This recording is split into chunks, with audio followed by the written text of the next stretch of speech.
Sometimes the biggest sales challenge isn't your product, your price, or the pipeline. It's what you believe about selling itself. In this episode of Busting Roadblocks, I talked to Robert Triggs, who went from being a quiet technical service technician to a top performing salesperson and sales leader at companies like Xerox, Microsoft, and Cisco's partners. Robert shares how changing one thing, his mindset, completely transformed the results. We talk about the moment he realized sales wasn't about pushing harder, but about serving better, and how that shift in thinking reshaped not only his career, but his life. If you've ever doubted your ability to sell, lead, or step into a new role that feels outside your comfort zone, this conversation will show you how reframing your mindset can change everything. Welcome to Busting Roadblocks, the podcast where we break down the biggest roadblocks in business and help you clear a path to success. I'm Janet Charteris, your host and founder of JC Consultancy, where we help businesses remove barriers and unlock their full potential. Today, we get to hear from Robert Triggs, who took an electrical engineering qualification and became an expert in sales and marketing. Robert has experience from account management to director of sales and marketing, right through to general management.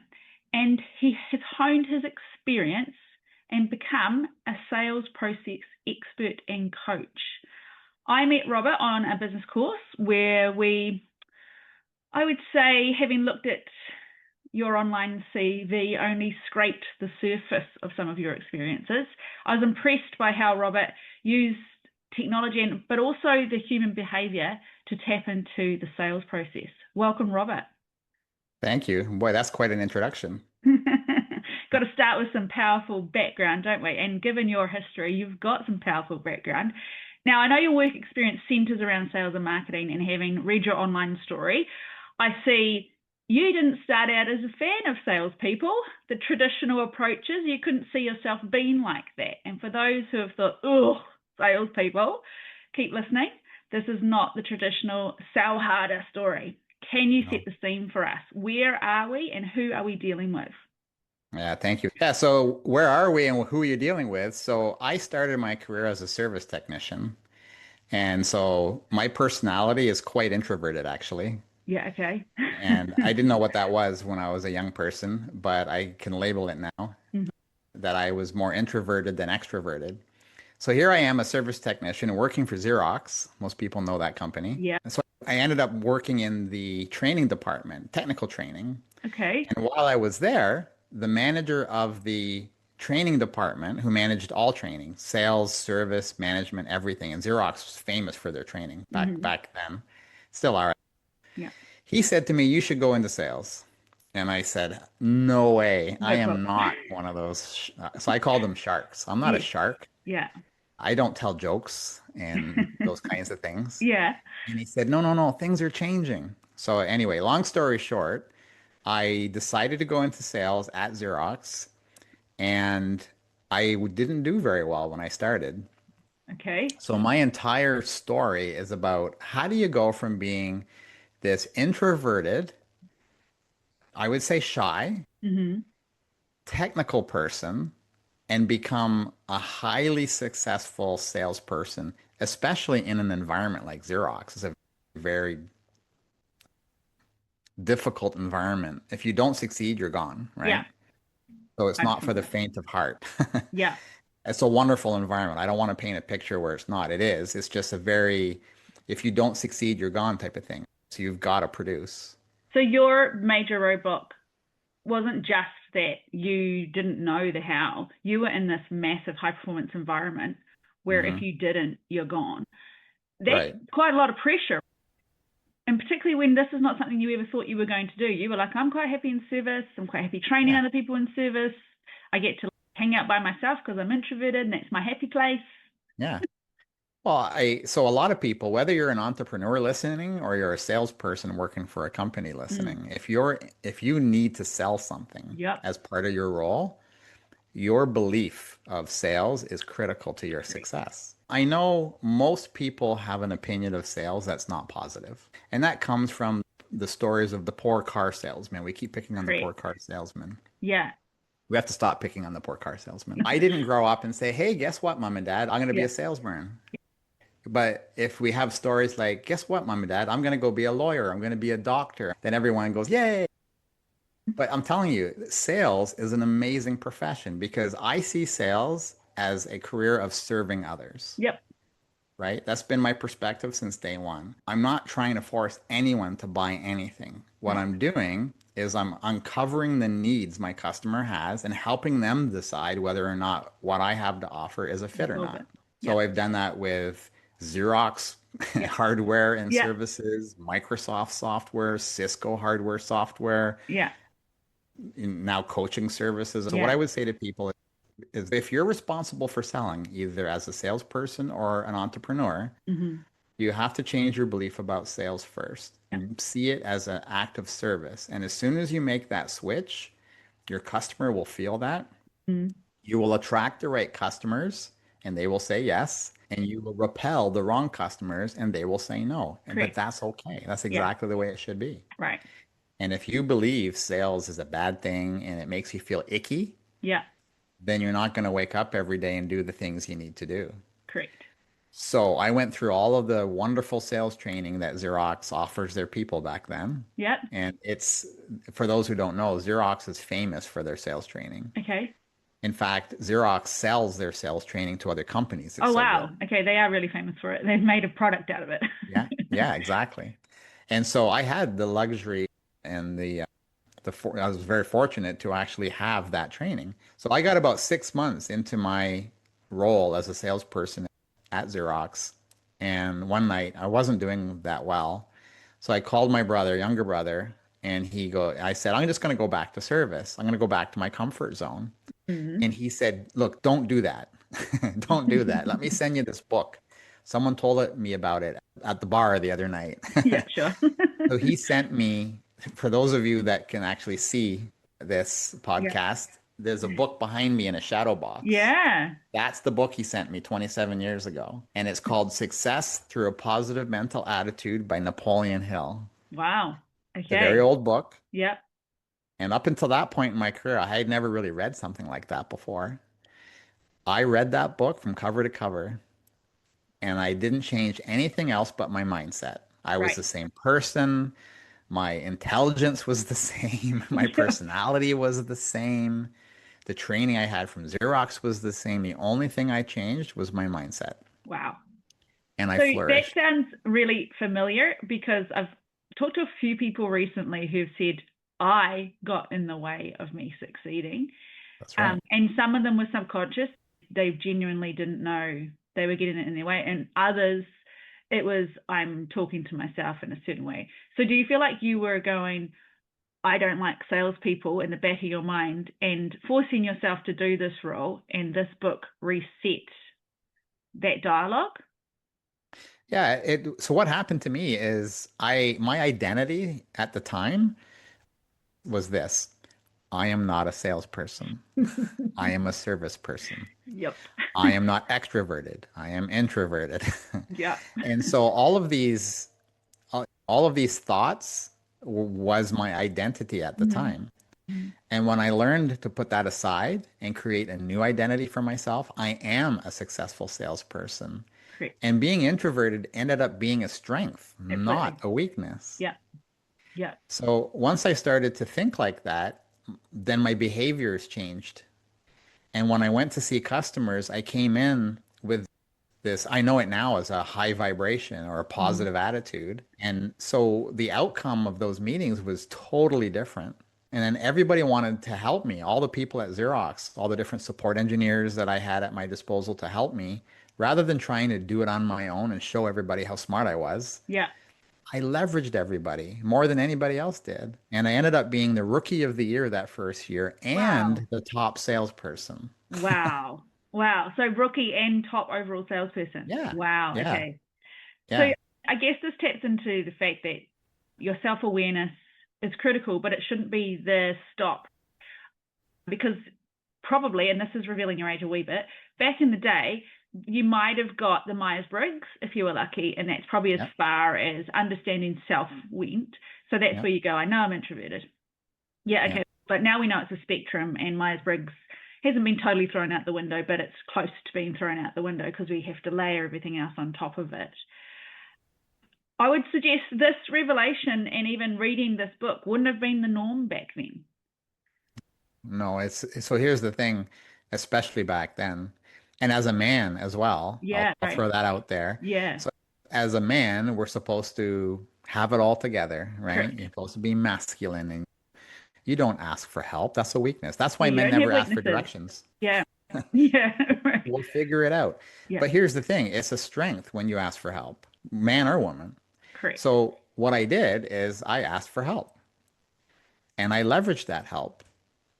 And that was one of the major pieces of my success, was being open to say, I need some help, or I want some help. And I have weaknesses. And I have weaknesses, and understanding what they were, but don't let those get in your way of being successful. And I've learned so much more since then. Yeah. But that was the early sign for me that I'm onto something. And I ended up continuing to be very successful in sales as an individual contributor. Mm-hmm. But then they quickly promoted me to a sales manager. And then I had to manage people and help them succeed. Right. And everybody wanted to work for me. Yeah. Yeah. You do want to always work for the top performer. And now, just to go back slightly, so we've read this book, we've changed our attitude. Did it take a little bit of testing? Did it happen straight away and you're like, oh, I absolutely know what I'm doing, I'm off? No. Was it a matter of just that switch meant all the stuff you'd learnt and all of the training just made it work in your mind? Or did you still have to do a little bit of keep adjusting, keep figuring I always, even today, it's been 27 years and there's always something that comes up. But I have a system, a framework now that I can go to. It's a lot. I don't know if you golfed at all. When you golf, if you go for golf lessons, they break down the golf swing into its 4 main components. Right. Yeah.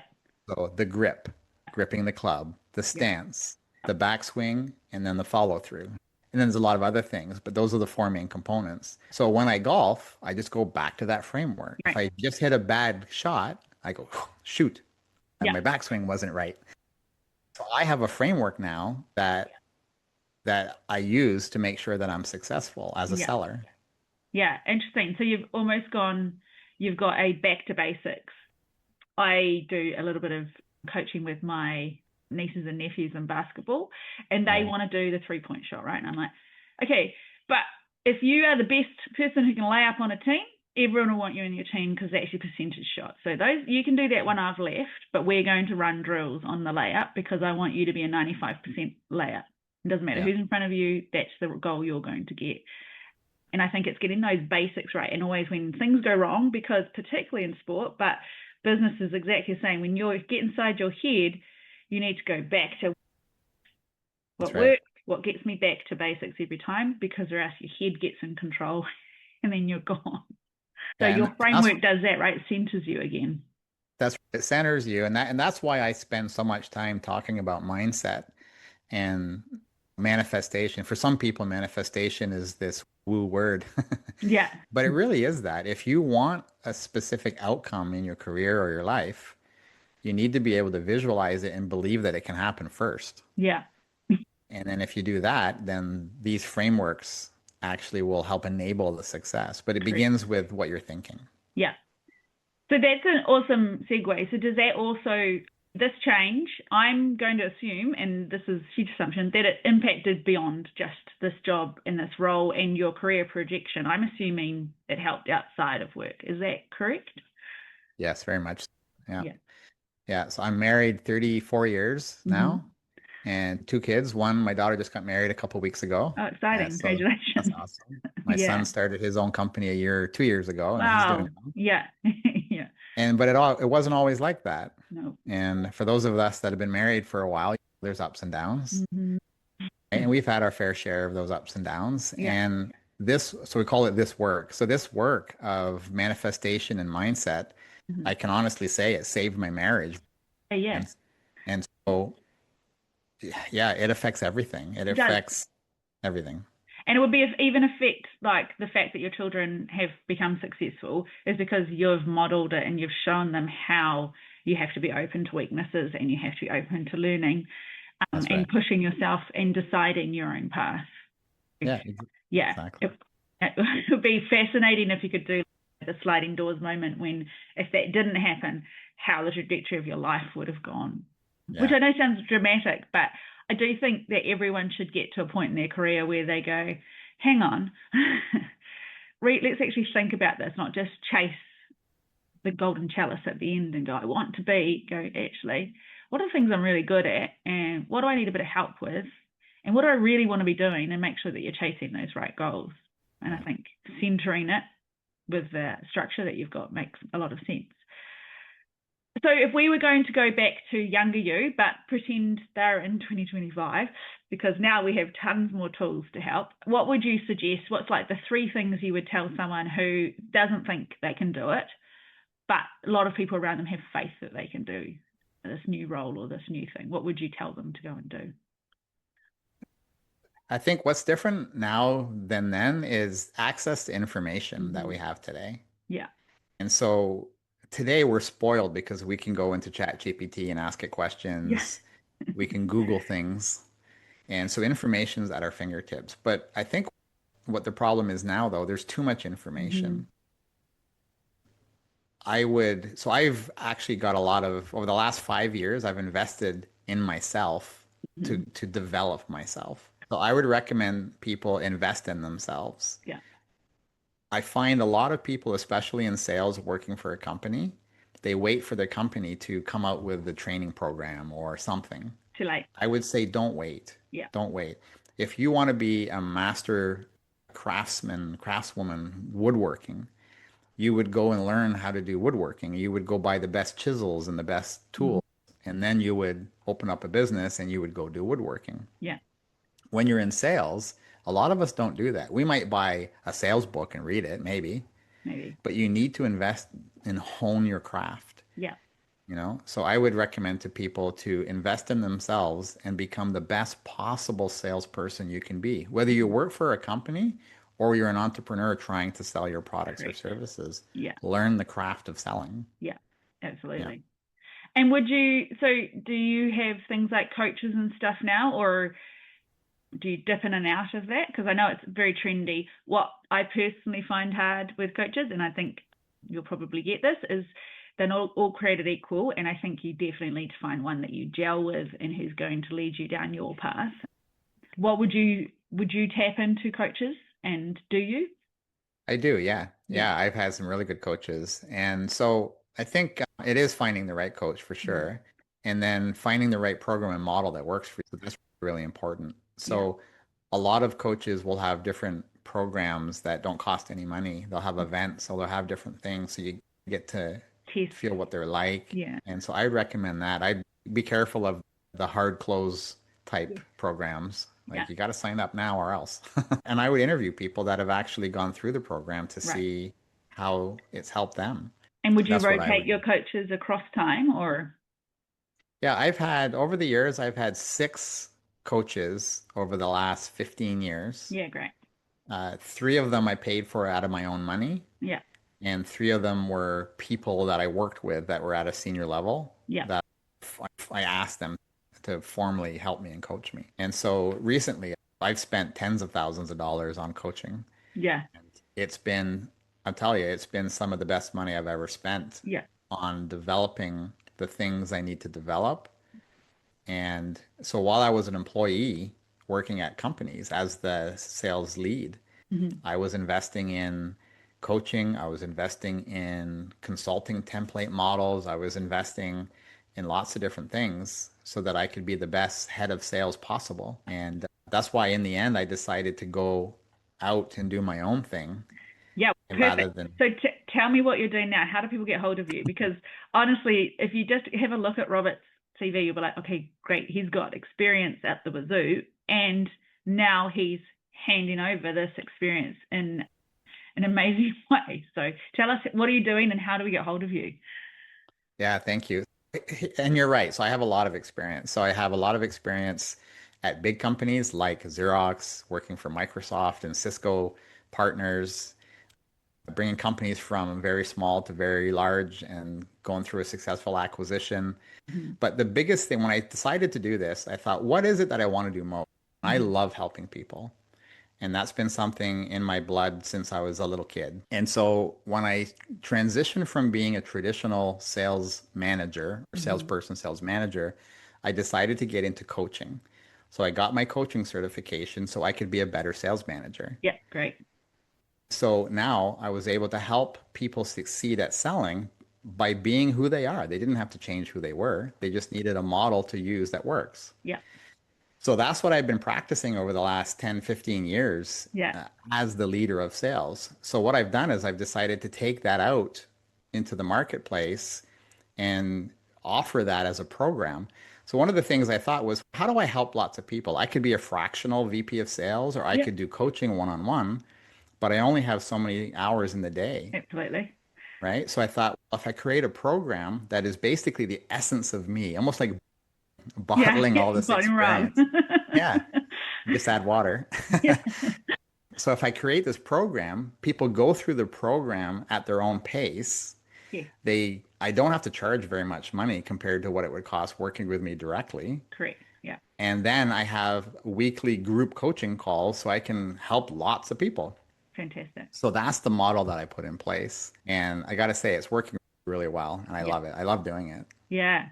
So we will share some information on the podcast link of how to get hold of you and how to get hold of your coaching course. I think that's a really great real life example of how probably it's a combination of knowing yourself, resetting your mental framework and applying it constantly, tweaking it is really critical to changing how you perform. Because like I said, if we had that sliding doors moment and you hadn't read that book, and you'd kept trying to push up against something that you didn't believe was helping people, we probably would be having a different discussion right now. We will put all your details in the episode so that people can find you. Thank you. And thank you for sharing your time with our listener and your experience, Robert. Yeah, thank you very much. I appreciate it. Now, if you found this podcast valuable, make sure you subscribe and share it with your network. And if you have any challenges you'd like me to cover, reach out on LinkedIn or at jcconsultancy.co. I'd love to hear your thoughts. What roadblocks are you facing right now?